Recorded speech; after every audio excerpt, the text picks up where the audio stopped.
So ప్రస్తుతం మనతో ఉన్నారు టీపీసీసీ సెక్రటరీ కోట్ల శ్రీనివాస్ గారు. Sir hi sir.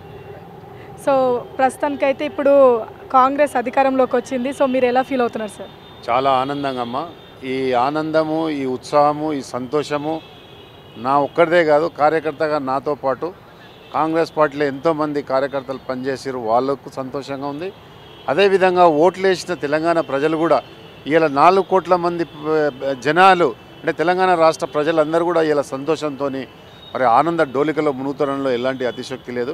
ఎందుకంటే గడిచిన 10 సంవత్సరాల నుంచి దుర్భర పరిస్థితి అనుభవించి ఉద్యోగాలు లేక నీళ్లు పక్క రాష్ట్రం నుంచి తీసుకుపోతుంటే కూడా నిధులు పక్క రాష్ట్రానికి మళ్ళిస్తే కూడా పాపం తెలంగాణ ప్రజలు అమాయకంగానే చూసిరు తప్ప మరి ఏమి చేయలేని పరిస్థితిలో ఈరోజు అవకాశం వచ్చింది. కానీ తెలంగాణ ప్రజలందరూ కూడా మేల్కొన్నారు. ఒక సాయుధ పోరాటం చేసి ఒక తెలంగాణ పోరాటం చేసిన ప్రజలు ఈ యొక్క దుష్ట చతుష్టపాలను అందమందించడానికే మరి 65 సీట్లు కాంగ్రెస్ పార్టీకి అధికారం ఇచ్చి ఇవాళ అధికారం చేపట్టిన తర్వాత మరి కాంగ్రెస్ పార్టీ పాలన ఇప్పటికే 6 గ్యారెంటీలు ప్లస్ 1 గ్యారెంటీ, ఆ గ్యారెంటీలు నమ్మి విశ్వాసము, విశ్వసనీయత, ఒక ఇందిరాగాంధీ పాలన రావాలని, అదే డాక్టర్ వైఎస్ రాజశేఖర రెడ్డి పాలన రావాలని చెప్పేసి రాష్ట్ర ప్రజలందరూ కూడా ఒక్క త్రాటి మీదకి వచ్చి ఏ నీళ్లు నిధుల కోసం అయితే ఏర్పడ్డ తెలంగాణ ట్యాగ్ లైన్లే తుంగలో తొక్కిన దౌర్భాగ్యులను ఇలా మట్టి కరిపించి కాంగ్రెస్ పార్టీకి సింగిల్ మెజార్టీ ఇచ్చిర్రు.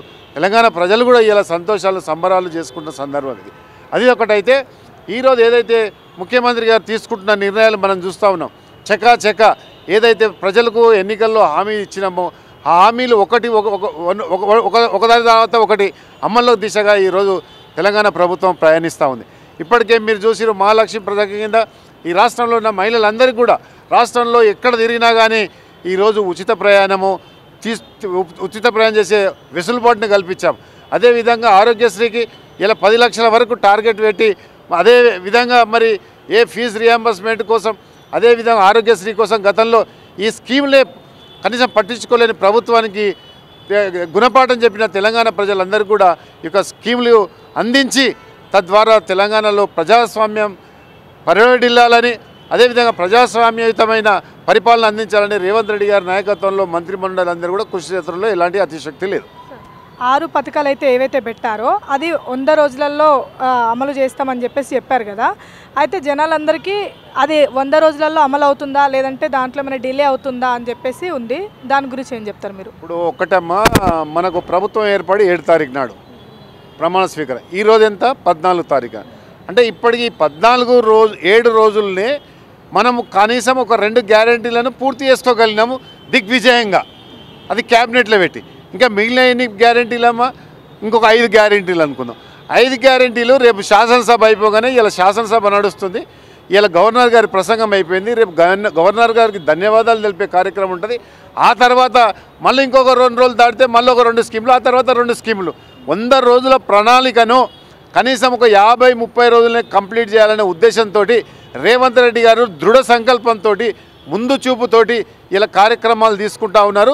ఇలా తెలంగాణ ప్రజలే కాదు, కాంగ్రెస్ పార్టీ నాయకులు, కార్యకర్తలు, తెలంగాణ ప్రజలు కూడా ఇలా ముఖ్యంగా తెలంగాణ మహిళలు ఇలా వారి చెప్పలేని పట్టలేని ఆనందంతో ఈరోజు మరి ఉన్నారంటే మనం తీసుకున్న నిర్ణయాలే. చాలామందికి ప్రతిపక్ష నాయకులు ఏమంటారు అంటే 100 రోజులలో ఈ గ్యారెంటీలు చేయని అంటారు. మేము 7 రోజులనే 2 గ్యారెంటీలు చేసాము, ఇంకొక 20 రోజుల్లో ఇంకో 2 గ్యారెంటీలు చేస్తాము, ఆ తర్వాత ఇంకో 20 రోజుల్లో మిగతా గ్యారెంటీలు పూర్తి చేయడానికి కంకణ బద్దులమై ఉన్నాం ఈరోజు మేము.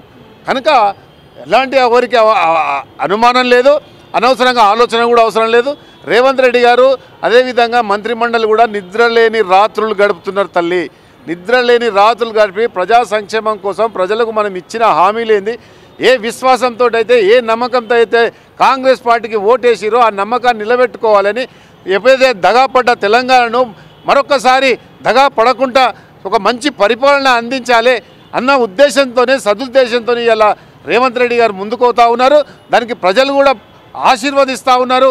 మీరు చూస్తూ ఉన్నారు మీడియా సాక్షిగా మరి ఎన్ని పథకాలు ఏ రకంగా రోజుకు 18 గంటలు పనిచేస్తున్న మంత్రిమండలి, అదేవిధంగా ముఖ్యమంత్రి గారు అలుపెరగని పోరాటం చేస్తున్నారు. కాబట్టి రాబోయే రోజులలో రైతాంగానికి, అదే విద్యార్థులకు, అదే మహిళలకు, మీకు తెలుసు వరంగల్లో రాహుల్ గాంధీ గారితో రైతు డిక్లరేషన్ ఇప్పించుకున్నాం, ప్రియాంక గాంధీ గారితో యూత్ డిక్లేర్ చేయించుకున్నాం. అంటే యూత్ డిక్లరేషన్ అంటే ఏంది? ఈ రాష్ట్రంలో ఉన్న ఖాళీలన్నీ కూడా జూన్ 2 తారీఖు నాడు మొదలు పెడితే 17 సెప్టెంబర్ వరకు ఈ రాష్ట్రంలో ఉన్న ఖాళీలన్నీ పూర్తి చేయాలి.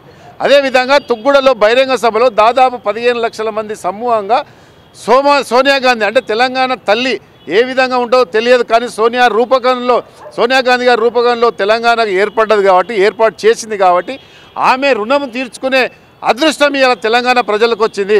ఇలా సోనియా గాంధీ పట్ల తెలంగాణ ప్రజలకు ఒక విశ్వాసము, నమ్మకము, ఆమె పట్ల సానుభూతి ఇలా తెలంగాణ ప్రజలు చూపిస్తూ ఉన్నారు. అందుకొరకే ఆమె ప్రకటించిన, రాహుల్ గాంధీ ప్రకటించిన గ్యారంటీలు, సోనియా గాంధీ ప్రకటించిన గ్యారంటీలు అన్నీ కూడా కలిపి ఈ వచ్చే కొన్ని రోజుల్లో మాత్రమే ఈ గ్యారంటీలు పూర్తి చేసడంలో ఎలాంటి అతిశక్తి లేదు. సో ఫ్రీ బస్సెస్ అయితే ఏదైతే పథకం అమలైందో దానివల్ల ఆటో వాళ్ళైతే వాళ్ళ ఆవేదన వ్యక్తం చేస్తున్నారు. చాలా వీడియోస్లలో కూడా మనం చూస్తున్నాము, చాలా ఏడుస్తున్నారు. సో మాకైతే ఒక ఉపాధి కోల్పోయింది అని. సో దీని గురించి ఏమైనా చేయబోతున్నారా, లేదంటే ఆ పథకాన్ని ఆపేస్తారా, ఏ ఆలోచనలో ఉన్నారు? ఏ పథకాన్ని ఆపేయడానికి వీల్లేదమ్మా. ముఖ్యమంత్రి గారు అలాంటి ఆలోచన లేదు. ఇచ్చిన గ్యారంటీలు ఇవ్వాల్సిందే, దాంట్లో ఎక్కడ కూడా ఒకవేళ మీరన్నట్టు ఒకవేళ ఆటోలకు ఏదైనా నిజంగా సమస్య ఉంటే, లేదా కొన్ని ప్రతిపక్షాలలో మాటలు విని వాళ్ళు ఏదైనా అక్కడక్కడ ఏదైనా ధర్నాలు చేస్తే, ఒకవేళ నిజంగానే వాళ్ళకి ఇబ్బంది కలుగుతుంటే అది సూటిగా ముఖ్యమంత్రి గారి దగ్గరికి సమస్య పోతుంది. ముఖ్యమంత్రి గారి వారి పట్ల సానుకూలంగా ఉంటారు. ఎవరి పుట్టగొట్టడంలో కాంగ్రెస్ పార్టీ ఉద్దేశం కాదు, ముఖ్యమంత్రి గారికి అంతకంటే ఉద్దేశం లేదు. అందుకొరకే ఒకవేళ ఆటోలకు ఏదైనా ఇబ్బంది కలిస్తే పిలిచి చర్చ ద్వారా, అలా యూనియన్ ఉంటుంది, ఆ యూనియన్ ద్వారా చర్చలు జరిపించి వాళ్ళకు సరైన న్యాయం చేసే దిశగా ఇలా రేవంత్ రెడ్డి గారు ప్రయత్నం చేస్తారు. సో ఇప్పుడైతే ప్రజాభవన్కి అయితే జనాలందరూ చాలామంది తరలి వస్తున్నారు వాళ్ళ సమస్యలు చెప్పుకోవడానికి. కానీ అక్కడైతే చాలా గొడవలు కూడా జరుగుతున్నాయి, మాకు అవకాశం రావట్లేదు, టైం సరిపోవట్లేదు, సో ఇలా అని చెప్పేసి. దీని గురించి ఏం చెప్తారు?